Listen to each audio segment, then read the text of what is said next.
It's going to be the first People are thing going to be on complaining their... it's too cold, because that's how we save money on the Okay. Good night.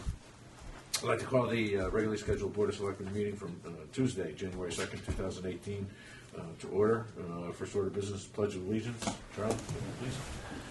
You rotate that. I pledge allegiance to the flag of the United States of America and to the republic for which it stands, one nation, under God, indivisible, with liberty and justice for all. Thank you, Charlie. Public forum.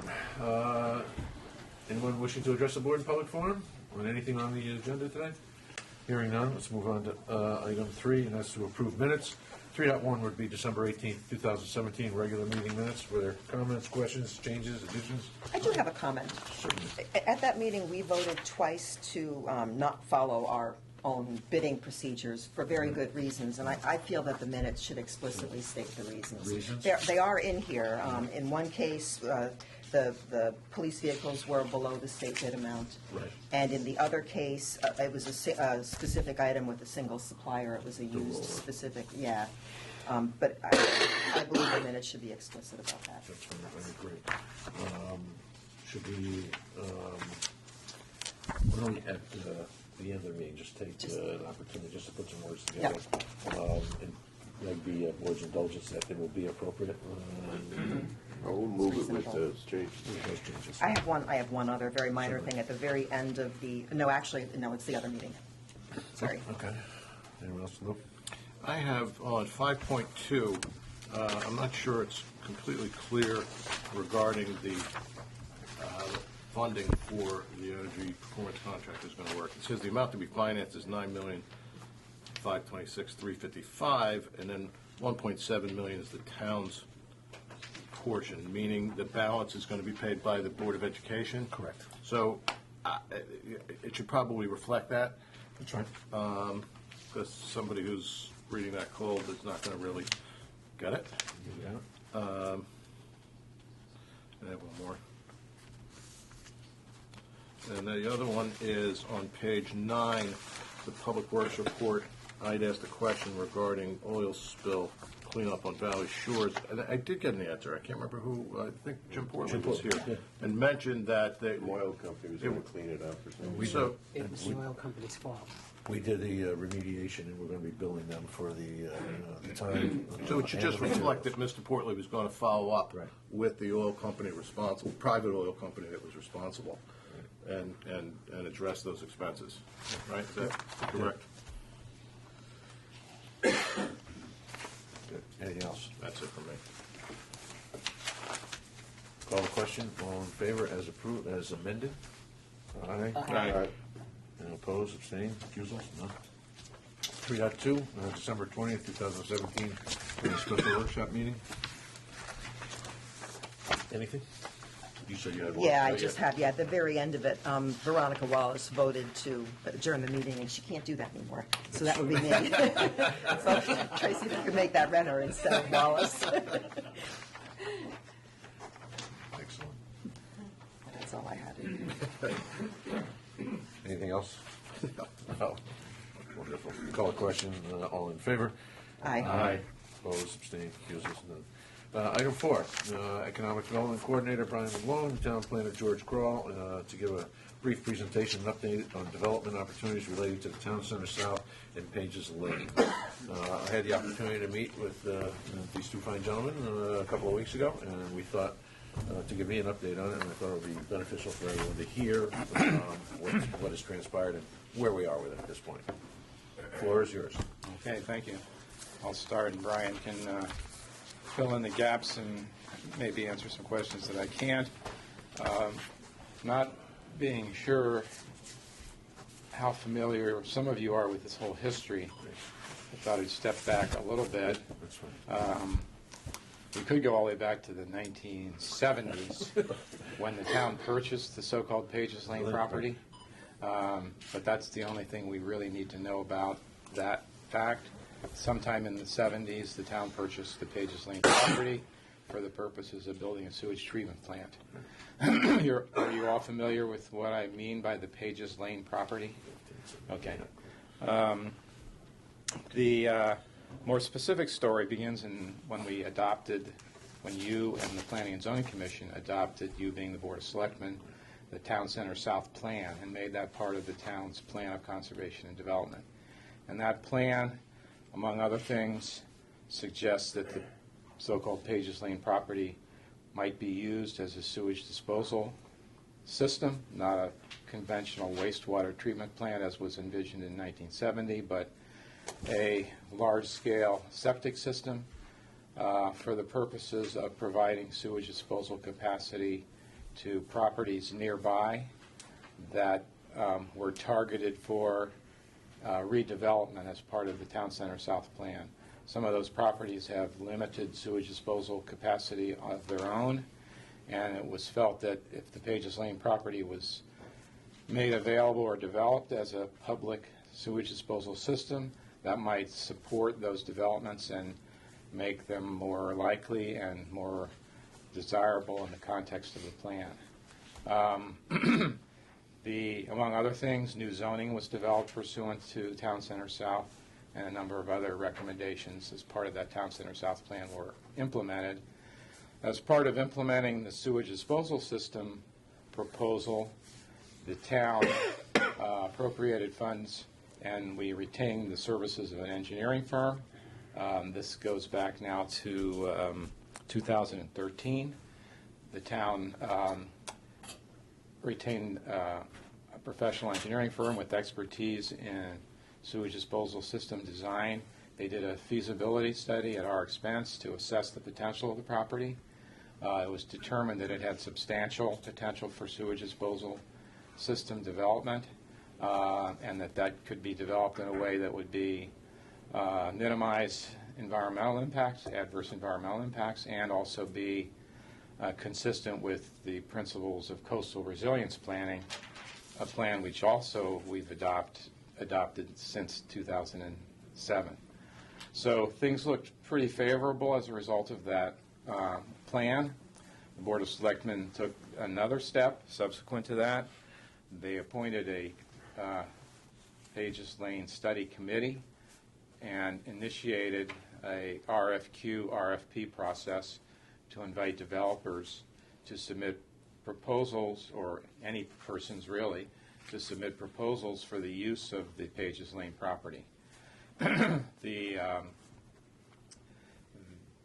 RFP process was wide open.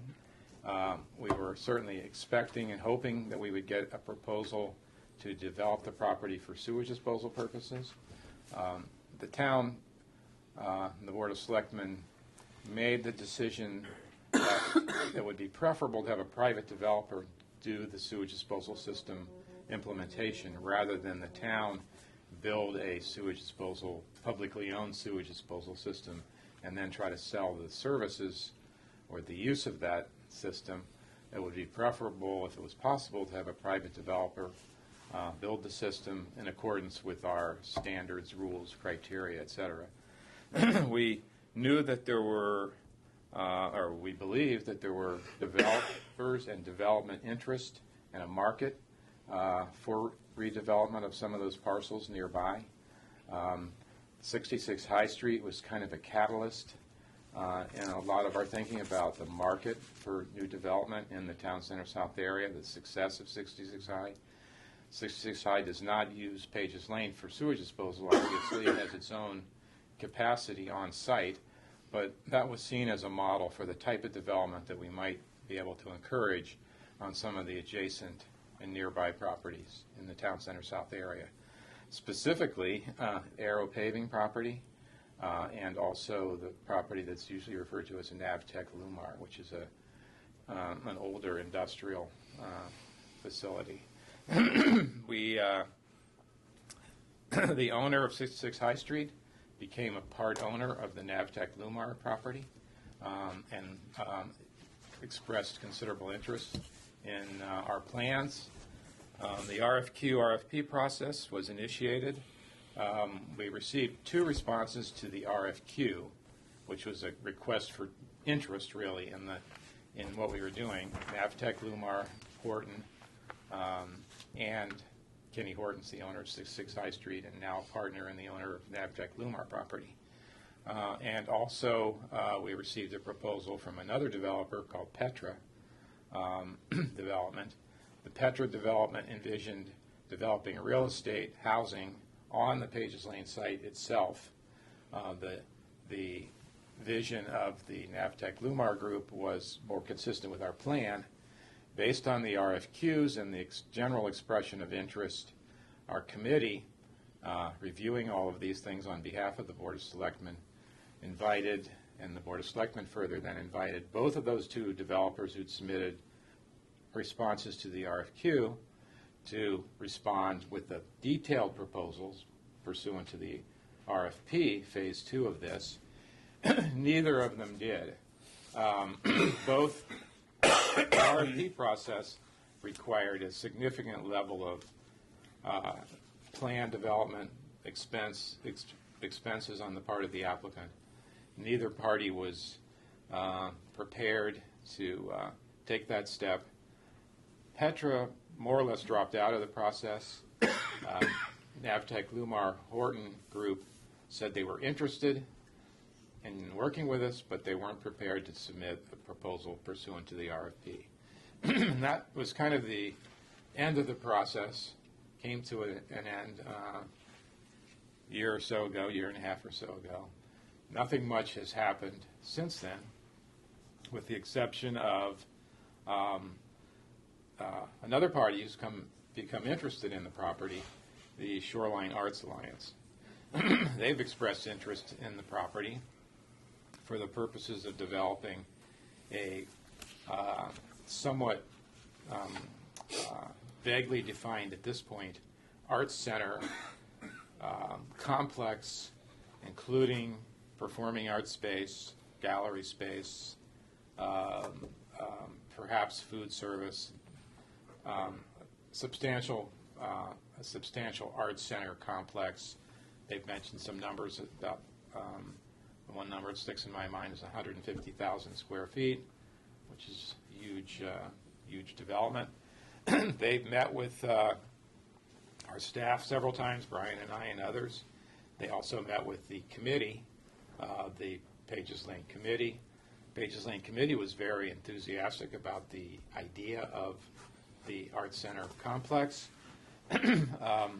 They asked the question that many of us have also asked, does it really fit on that property? Fit in terms of physical arrangements. Can you really get everything there that they want to get there in terms of building, parking, access, vehicular access, and so forth? That's kind of where we stand right at the moment. There are two other parties who, one of which I've already mentioned, who are interested in this whole proposition or this whole concept. One of them is Aero Paving. Aero Paving does have an approved plan for a small residential development that was approved when new zoning was created for the Town Center South area about 3 years ago now. That it obviously has not been developed. The other party that has been on again, off again interested in this property is the Guilford Yacht Club. At one point, there were discussions between Navtech Lumar Horton and the Yacht Club about doing something jointly. I don't know where that stands right now.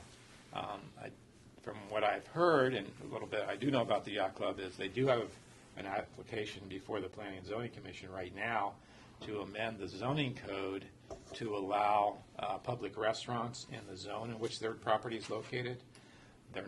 That zone does not allow public restaurants right now. As you probably know, they do have a banquet facility there that's accessory to the yacht club, but public restaurants are not allowed. They do have a proposal before Planning and Zoning to allow public restaurants in that zone.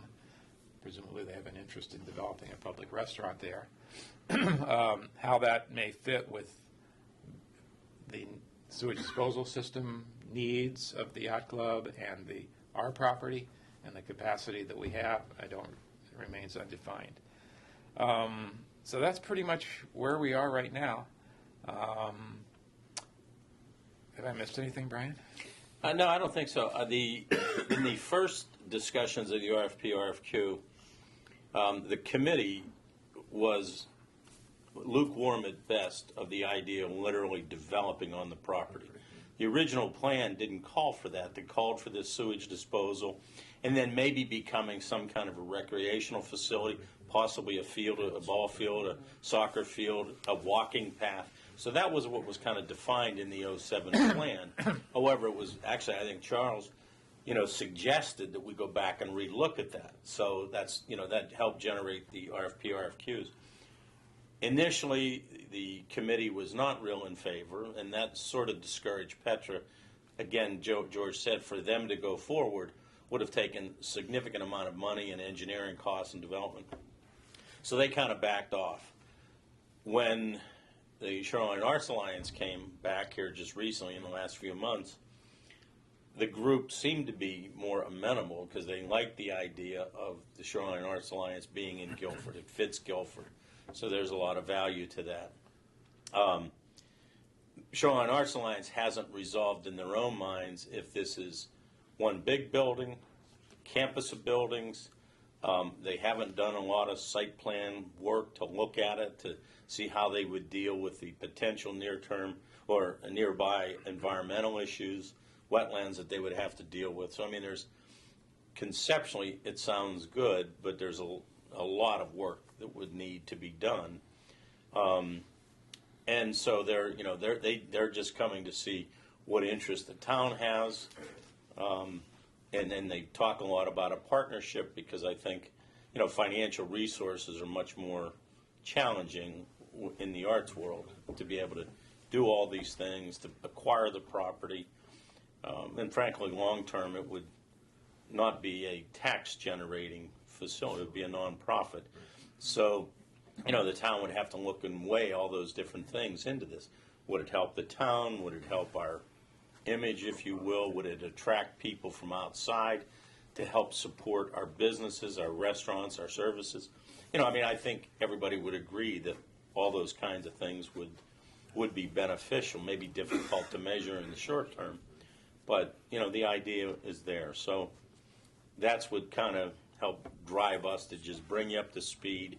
Again, they have a lot of work to do. We've encouraged them to do a little bit more of the engineering work and come back and talk to us because we've seen enough concept to say, yeah, okay, we're interested.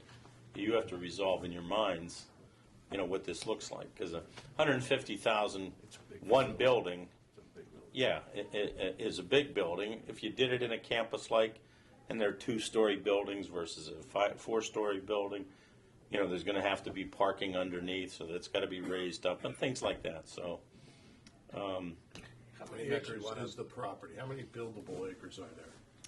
About 12, And 12 the to rest is 14. Marsh. I think that's approximately right. Yeah. The whole Pages Lane parcel is close to 35 acres. Yeah. But the uplands and buildable is 12 to 14 in that range. There's one other thing, I'm sorry. One other thing I wanted to mention, I forgot to mention, is sort of a new player in this whole economic force that's kind of moving in this area, and that's OceanCo, the owners of the property for the Rothberg Institute and their related businesses.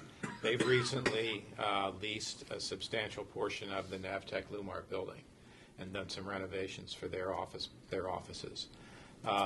They are definitely prospering and a growing business looking to expand and grow. Apparently they're very successful with their various science enterprises that they have, and I think their economic potential is generating interest on the part of Horton and his partner Gaudio, who own that building, to be more enthusiastic about wanting to move forward with something in that area. We know that OceanCo really likes having their facilities in that neighborhood. They like the proximity to the water. They talk about the idea of developing facilities that are both office research and housing, where some of their employees would be able to live, on premises, evidently these scientists, they work 24 hours a day or whatever. So something that might grow out of that concept at Navtech Lumar could be very beneficial to the town in terms of the kind of development that the Town Center South Plan envisions for that neighborhood. There are many people who have raised the concern that is raised in the coastal resilience planning, which is that are we allowing or encouraging development in an area that is vulnerable to storms and sea level rise and all these other impacts associated with climate change that are described and talked about in the coastal resilience plan. So we clearly have some balancing in terms of planning objectives. We've got Town Center South that says this is a transit-oriented neighborhood. We ought to be encouraging higher density development that would be supported by public transportation. We've seen the benefits of that. We've seen shoreline east ridership increasing. We've seen development that seems to grow as a result of that needs to be balanced against the planning objectives associated with coastal resilience too. So there are some issues that we need to think about in this regard. Even some of our neighboring towns, Brantford right now is doing a full study within a half-mile radius of their train station, and they're trying to come up with a point. They got the Atlantic Wharf project, the old factory that has already been approved to put condos and apartments and other retail service businesses in there. And now they've got a proposal in front of them to put a boutique hotel over near the Stony Creek Brewery. So, Brantford's taken a real formal look at, like I said, this half-mile radius. Brantford, actually, Madison was just awarded a small grant from the state to help improve walkways from the train station into town. I believe Clinton was awarded something as well. So, the whole proximity to the train station is desirable to a lot of businesses and people. And, even to go back to Rothberg for a minute, they have a New York City location as well. So one of the reasons why they like what they have is the proximity. They use the train station when people come out of New York. Frankly, we talk to them about other spaces in town that we have for office space, and they really were focused on trying to stay closer to the train station. Is there physically any possibility of having, when you talked about, the danger of building south of the railroad there, to me, one of the biggest dangers was there was only one way in or out. Is there physically any other possibility with some work? I know that one down Elite School, wherever that is that physically a possibility, or Soundview? Is there any way for a second access to the area? Well, you could certainly imagine something that would be quite. I know it'd be a bridge. That's what it comes down to. I've never really. So I think realistically, no. Because that's always been my concern, that we're planning all its development down there and investment and time and people. It's one thing for businesses, it's another thing for residences down there. Sure, that's just a few times that we've evacuated since I've been in town, it's always been the railroad is the line, pretty much. Anything south of the railroad got evacuated, and here we are talking about encouraging development in that area. Right. That's a good point. It's an issue. I was just wondering if we do develop on the Pages Lane parcel itself, does that preclude the original thought, which was the sewer? Not necessarily. It depends on the extent of the development. Obviously, it's possible to envision something that's fairly. The septic system takes up a lot of space, and it takes up the prime space for building. But it's possible to envision saving some of that for sewage disposal purposes, but also allowing development at the same time. Yeah. And the Arrow Paving Company, they are not going forward at this time with developing housing, or? Apparently not. They do have a property in North Brantford that is approved for their development. And one of the liabilities associated with their current property is they're not allowed to, and I don't want to get too far into the weeds in terms of zoning enforcement here, but they're not allowed to store and dispose and recycle material, which is part of their business, on that site. As I understand it, their North Branford site, they would be able to do that. It's a highly desirable property for consolidating their business there. So, and they do have an approved plan in North Branford to do this. But their residential plan, the conventional wisdom seems to be from people in the market at least, is that it's the scale of it. I think it's 15 or 16 I was going to say it was units. 16 to 18 Too units. small a scale to really work financially. At least that's what we've been led to believe. Not that we're not an expert in that kind of real estate, but it hasn't gone forward, obviously. That brings a question to mind. The Arrow site, 15 to 16 residential units, that presupposed septic on that Correct. property. Right. Not So on ours. that development is not contingent upon, at least the 15 or 16 is not Correct. contingent upon That's doing anything with a communal septic system. Right. What is the opportunity to expand the number of units if, in fact, there was a communal system that the Arrow paving property could take advantage of? It's substantial. I don't remember the exact number, but is it 150 bedrooms or something like that? Is the total? Is the capacity of the? I was thinking it was 120, but it's in that magnitude, So- between 120 and 150, because the Bedrooms. preliminary study we had done, I think they gave us the 120 with comfort, and said if there was a little bit of additional testing we could do, that maybe would get it up to the 150 range. So, when you look at 16 or 18, and the potential tying in Pages Lane would give you significant, that 16 could become 50 or 60 units, Right. that kind of, Right. because that zoning allows up to 60 feet high. So, right. even if you park underneath, you're going to build 4 stories on top of it, probably. So we are talking. I mean, the scale is still fairly reasonable in terms of it's not. We're not talking about building like something from New Haven. You see in New Haven, we're still talking. I mean, that's only 150 bedrooms. Is 70, 80 dwelling units Right. total. So. All right, now, that number would be decreased by anything that took place on the Horton Navtech, or the Navtech Lumar site, right? The 120 is a total capacity? Yes. That would support potentially Whatever. Arrow as well as a Navtech Lumar property. And even there's been numerous discussions with the yacht club, if the yacht club wanted to tie in something more. Now, since this discussion, the yacht club's done some work too and found there's actually additional septic capacity on their site. So, still up in the air as to do they need it or not need it. But there were a couple preliminary discussions with them between the developers to say, hey, if we were going to do something. Okay.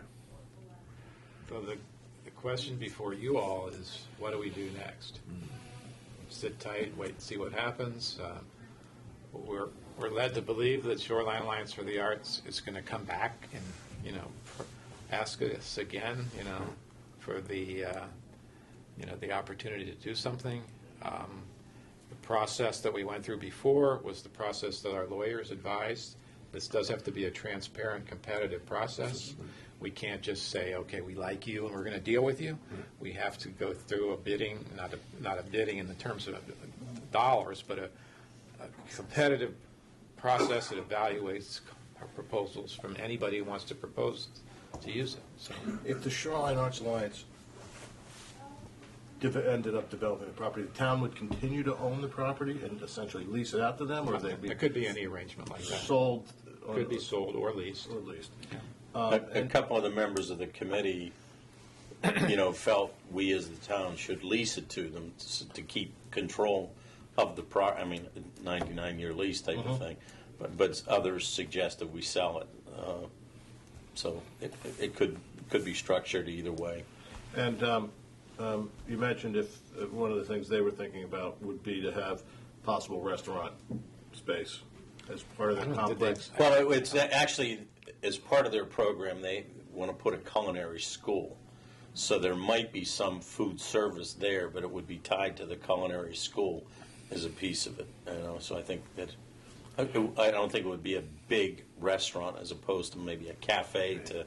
I don't want to say get rid of the food that's used in teaching, But really, two questions on, I mean, getting ahead of ourselves because it's theoretical, but, I mean, if something like that did go in, that component doesn't sound like it would be nonprofit, right? If they had for sale, any kind of food for sale, I mean, to the extent that there's some piece of that. And secondly, that would, I imagine, reduce the total number of bedrooms, essentially, that would be supported by the septic. If you have anything that looks like a restaurant, you're going to be using up some of that septic capacity. Sure. It's true. And the same thing goes for any potential development at the Navtech Lumar site. That's going to detract from the capacity in terms of the number of bedrooms available. Now, is there? Oh, they have capacity on their site. That was my next question. We don't know. I mean, we've heard various speculations on their part. I don't know. I can't remember what the numbers are, and I've never actually seen any of the studies that they did. But they did commission an engineering firm to do an evaluation a few years ago. 25,000 gallons a day. So there is some capacity there. But It's a decent size. Right. So those two parcels, the Arrow and the Navtech Lumar, could absorb further development with septic on both of their respective sites. Absolutely, yeah. So what's the tipping point? Right. And it's a tipping point if, it's one of those equations, if this, then that, and this, so how do we put all three pieces together at about the same time and say, okay, you've got Arrow, Navtech, they're definitely moving, this is the way they want to go. That leaves excess, whatever capacity. Right. If we did, well, I wouldn't say excess capacity, because we haven't even presupposed that we're doing the thing. Sure. At what point do we have to entertain doing a communal system?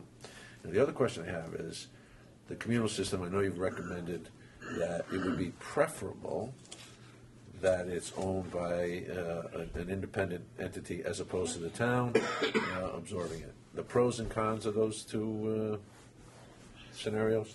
We weren't thinking, at least my feeling, it didn't have so much to do with owning it as developing it and getting all the permits. I mean, it's an environmentally sensitive area. Right. Getting permits for a community wastewater system is complicated, expensive. We know private developers have done it. It's very expensive, and it's a risk. Would be, I mean, we could build the system and nobody would want to buy any of our capacity in theory. So the thought was we would transfer that risk to somebody else if we could. And so far we haven't gotten any takers on that, so we may not. Maybe it's not possible. So that was the thinking. Not so much the ownership. Have we gone the step of just outright appraisals or whatever, just to pursue the thought of selling it outright? I mean, No. all these projects, I mean, other than the communal septic, and that seems like a real stretch as far as the investment and everything. Even that, we're talking about a developer doing the heavy lifting. Have we just gone the step and say, okay, what is this worth to the town to just move on? We've talked about doing that. Pam, your council has looked into that. I don't know exactly where that stands right now. I think we actually advertised for proposals from people to do appraisals, if I remember correctly. I've never seen the results of that. The only hang-up I remember in some discussion, and I don't know how far it went, is that the original purpose or purchase specified particular goals for purchasing it at that time, and there were some hang-ups about that. No, we did look into that, and Well, there that are part no, has been there are no sorted out. restrictions. Okay. There are no restrictions. Because everything you've talked about is somebody else doing this. I mean, so Yeah, well, that's why don't we what- just move on? I'm sorry, what was the last question? Why don't we move on? Where do we go? It's the question. That's why we Put talked it to on you the all. market. I mean, Well, just offer it for sale. that's the only Well, by doing- proactive potential. I mean, we kind of envisioned with the open-ended RFP process, if somebody wanted to come along and say, we'll preserve it as is, and we'll give you $1 million for it, or $10 million, that would have been one of the proposals on the table that we could compare to Navtech Lumar redevelopment, blah, blah, blah. And we might very well say, well, we'll take the 10 million and preserve it as it is. But ownership is separate from planning and zoning. I mean, Yeah. that's what I'm I'm not sure. saying. Doesn't seem to be any proactive ownership plans that make sense from a taxpayer's perspective. All of them seem to be a developer do something. Yes. I Okay, think so that's true. all I'm saying is, if that's the case, because planning and zoning would have control over it, inland wetlands, and the state and everybody else would control what goes in there, Yes. just move on and use that money for something more productive.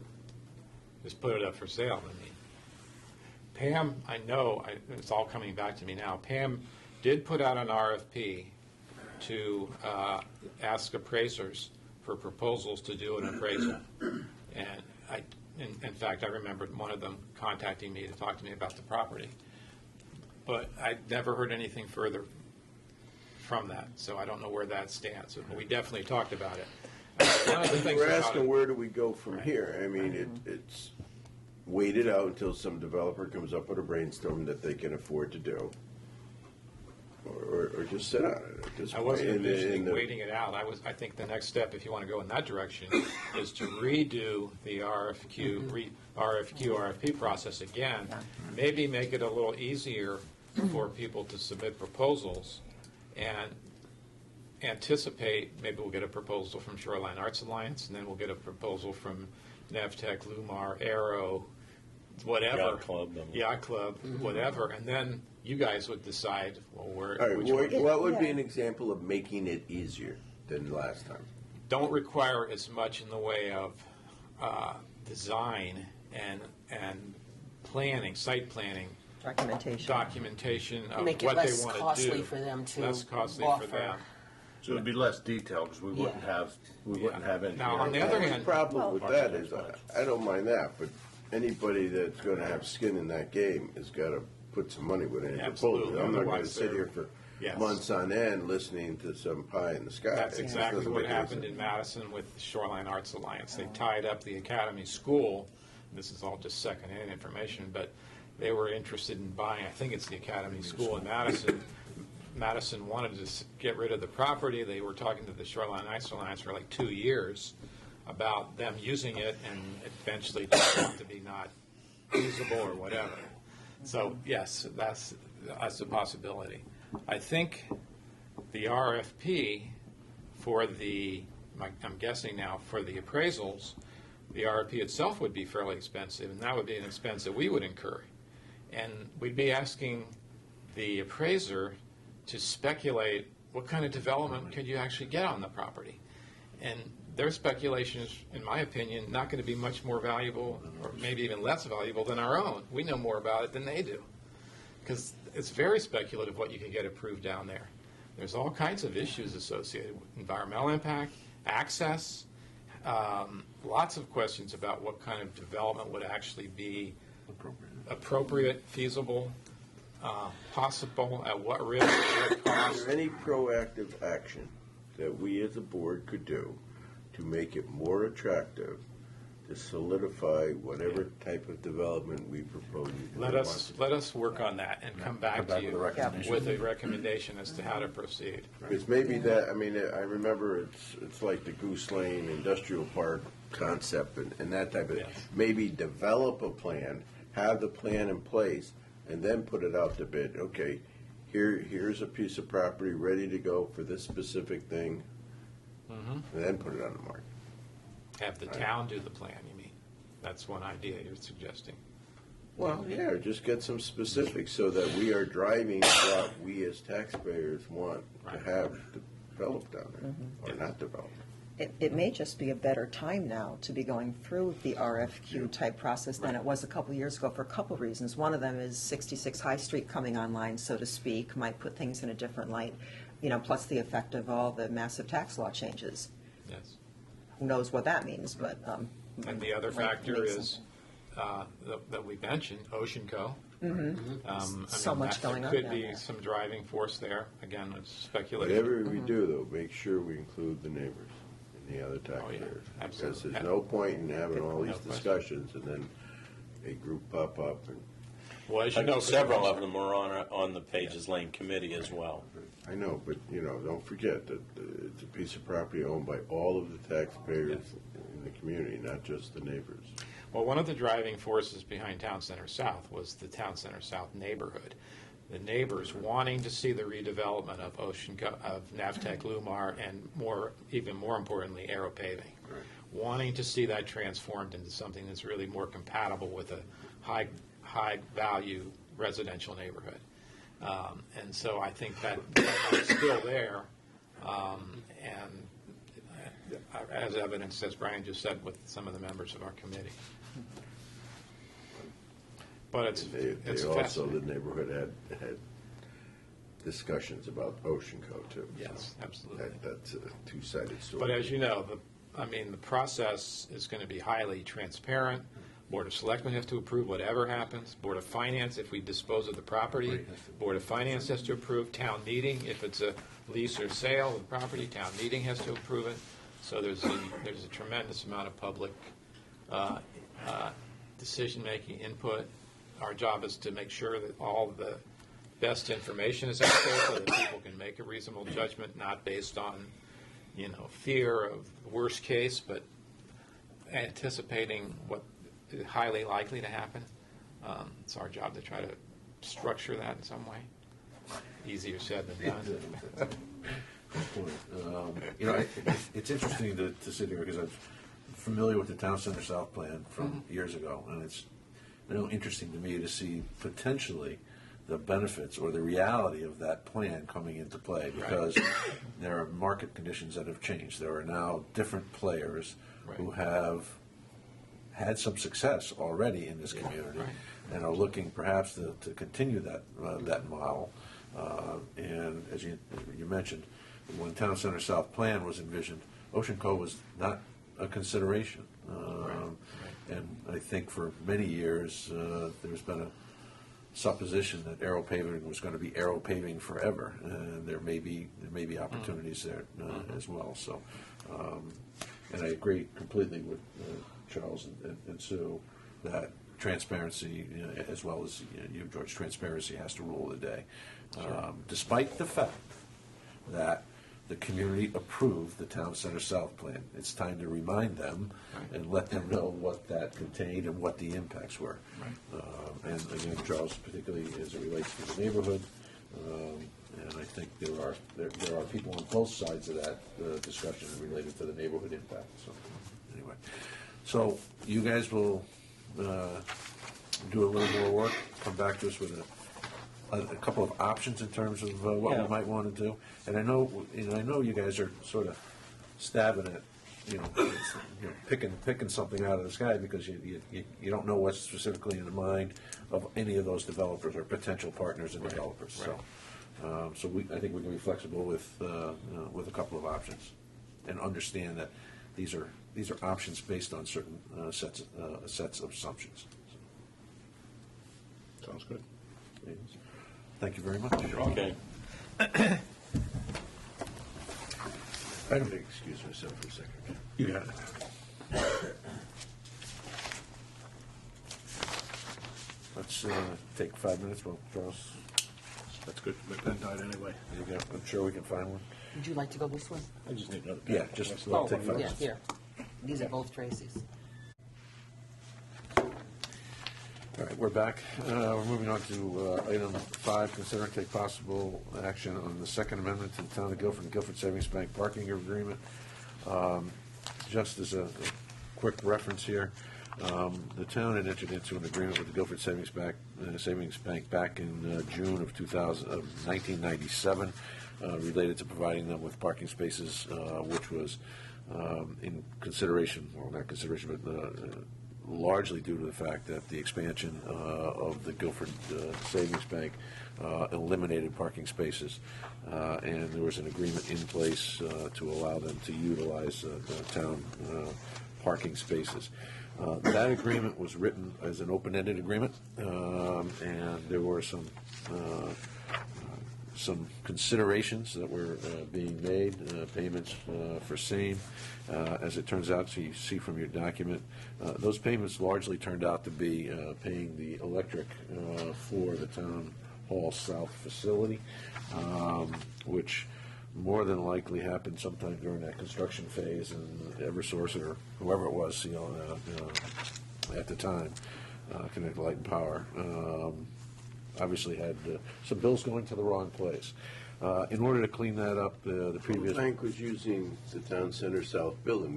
You had The used. bank had that's what it was. remodeled it, Right. and was using it, and it was paying utilities during that period of And it time, and just continued. Continue through it. So, we have the idea that the previous board, under the leadership of Joe Mazza, negotiated with the Guilford Savings Bank, basically absolving the town of any of the liability for those electric bills in consideration for extension of this agreement, with also with identifying specific remuneration, and I believe it's an annual payment of $7,000 per year.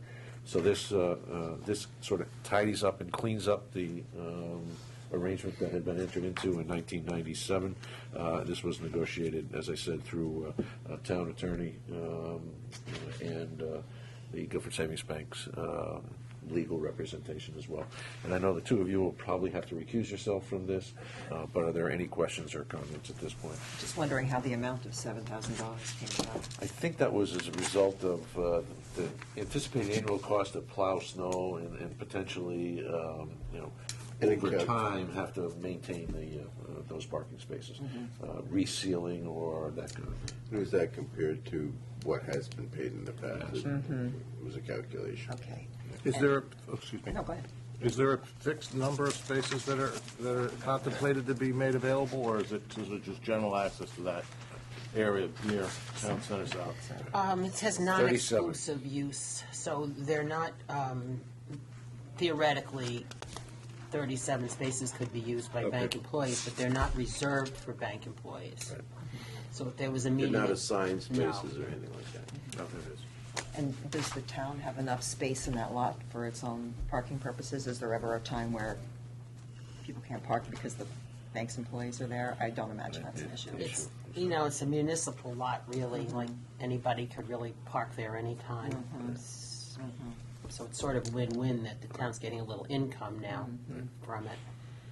And in my short, Technically, any business employees could park there, or citizens, or I see. a running group. And they're not assigned or anything No. like that. Yeah. That's not a problem. it hasn't been, and I have not heard that employees are having difficulty finding parking spaces. Except with the exception of early in the morning, because there's a group that meets regularly at the church hall, and that's usually, it clears up by 8:30. So, anything further? All right. Is there a motion to approve the Second Amendment to the Town of Guilford and Guilford Savings Bank parking agreement? So moved. Second. Second it. All in favor? Aye. Opposed? Abstentions? Recusals? Abstain. Or is it abstain or recuse? I think it's recusal. Recuse, please. Times two.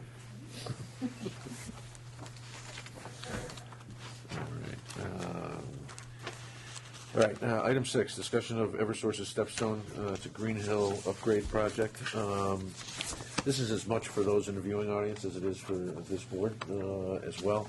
Eversource, I keep wanting to say, Eversource just doesn't roll off my tongue the way the old acronym did. But Eversource is in the process of yet another upgrade to their backbone capacity, and there are transmission lines between Stepstone, their substation on Stepstone Hill, or Stepstone, to as well as one in Madison on Green Hill. And what they are doing is they are adding in. They're doing two things. One, they are adding in a high-speed data connection along those lines for better management and distribution management of power between those two substations. Additionally, they're going to be replacing all of the poles along that line. And the poles are now going to be the metal ones, the ones that well, I don't know if they're metal, I think they're metal or aluminum metal. The ones that you see that get a patina over time, they sort of turn brownish over time. But it's a significant project on their part. The age of the old wooden poles is, is putting in jeopardy the ability to keep those power transmission lines up. Again, this is not affecting. It's not streetscapes. These are the transmission lines between the substations. I will forward to everyone copies of the overview that EverSource put together. But what's important here is that there are a couple of things that are important. Every homeowner who has a piece of property that is impacted along this route has been contacted at least once by EverSource. They do a significant outreach campaign. The impact to get to the transmission? Exactly. So access to those lines, and then I've got a map in my office. So they're not expanding? They're not expanding. It is access into these areas. There will be some brush cutting and some tree trimming, and then it's the power line, the new communications line that's going to be implemented, will be brought in by helicopter. So there are some significant impacts to some of the neighbors. Suffice to say that EverSource has a very proactive campaign in place. I don't have a definitive number on whether they have actually had conversations with everyone, but there have been leaflets, the hanger signs. There have been mailings to all of those folks. You say will be brought. Are you talking about the poles or the wire? The poles themselves will be replaced. This is will be brought in by helicopter. No, the line, the line that is the communications line that they're going to run between the two. It's basically a cable, and they're going to run that in via a helicopter. That's amazing. Yeah. So it could be fun to go watch it. EverSource has agreed that this project is now in the final stages of approval by the Siting Council because they have to go through the regulatory processes. It is anticipated that it will be approved at the end of January. EverSource is committed to coming back and providing us with a presentation. My hope was to have a public hearing on this at some point, just so people know what's going on, particularly the affected property owners. We have a list of the affected property owners, and what I'm intending to do is to put some kind of mailing to them confirming with them that they have been contacted by EverSource. Just not that we don't, it's not a question of trusting EverSource, but I think, a project of this size. How many people are we talking? How many property We're owners? talking about 60, 70 properties, I think, between the two. So Is that Madison it's a 5 and mile. Guilford? That's Madison. That's Guilford. both. That's both, right. So we've got. They provided us with a list of those residents. So it might be worth sending something out, asking them, are they familiar with the project? Is there any information that we can help them get that they don't have? And if you find in this questioning that that you're not getting the response that you think you should be getting, maybe just have a public hearing, or maybe require EverSource to come and let social media know and everybody know that this is coming and this is what it's going to be. And I had preliminary discussions with EverSource about providing a resource for a public hearing, and they seem to agree that that's something they could do. All right. This is really just more informational. I will forward along copies of this to you as well. So this is not changes to individual property owners. This is the trunk line, basically. It's that power line that goes out of the substation there that's at the bottom of Stepstone Hill Road. Near where Right. I live. It's- Right. And then up the hill and over, actually crosses right over Little Meadow and Stepstone. Yeah. There's already some, as you described them, the metal poles in place. Right. On that side. Yeah. But And my they guess is really if you get them- developed that Stepstone site a few years ago and asked permission, I remember, for that, because they put a real road in there then. And Right, and there's some pretty interesting. Some of the, as you can well imagine, some of the area they're running through is sensitive areas, and the interesting piece of information that we've gotten is is that because of the nature of this project, their work supersedes all DEP requirements. So they have the ability. And this is going to require bringing in staging mats and areas, because these bringing these structures in and replacing poles, et cetera, is going to be pretty extensive. So I just wanted to make sure folks were aware. So. All right. Item 7. Consider and take possible action on a proclamation declaring the month of January as Mentoring Month in the town of Guilford.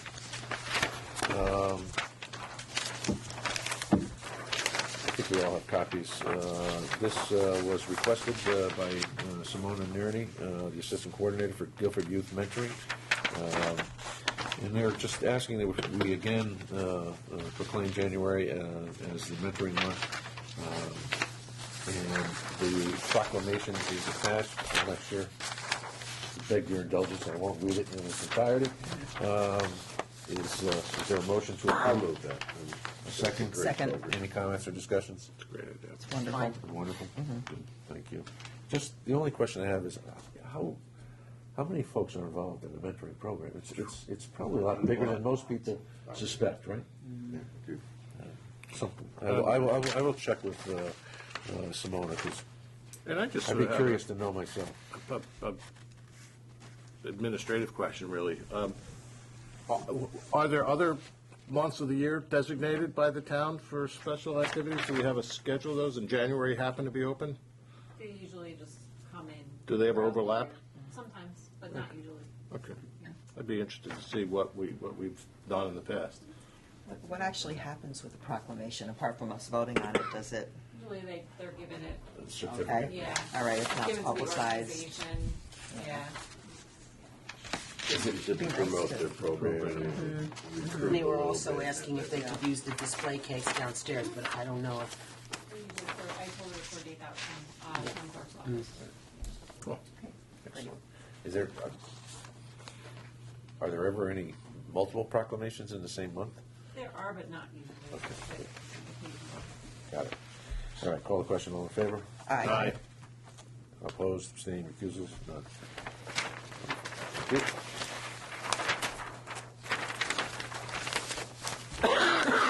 Do we need to sign up before the end of the day? Yeah, I don't think so.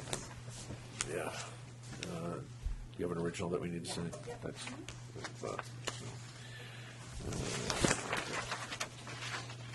All right. Item 8, appointments and resignations. Act on resignation received from Walter Corbier from the Planning and Zoning Commission. Is there a motion? So moved? second, We will accept the resignation with, what do you say, Charlie? Regret. With regret. And appreciation. And appreciation. Is there there is a motion for that? All in favor? Aye. Aye. Opposed, abstaining, none. 8.2, act on resignation received from Greg Seaman from the Pension Committee with regret and appreciation. So moved. And a second. Second. All in favor? Aye. Aye.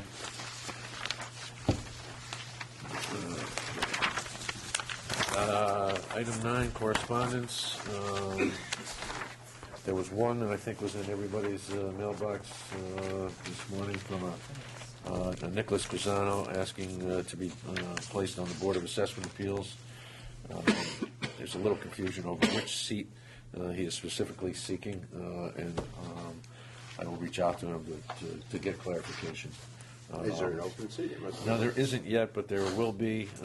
Kathy Mitchell is not going to stand again, so I think that's the seat that he was referring to, even though he had the wrong dates on the expiration. So, and then I believe there was in the letter, his wife is currently on that board. Yeah, it says that. And they went and got an opinion from the Board of Ethics that there is no conflict. Carol is an unaffiliated voter. I don't know what Mr. Casano's affiliation is, but that may not be important. Anybody else with correspondence? No. Committee reports? No at this point. Old business? New business? Public forum? Anyone wishing to address the board in public forum? Hearing none, I'll entertain a motion to adjourn. So moved. Second. All in favor? Aye. Thank you very much. We'll make it.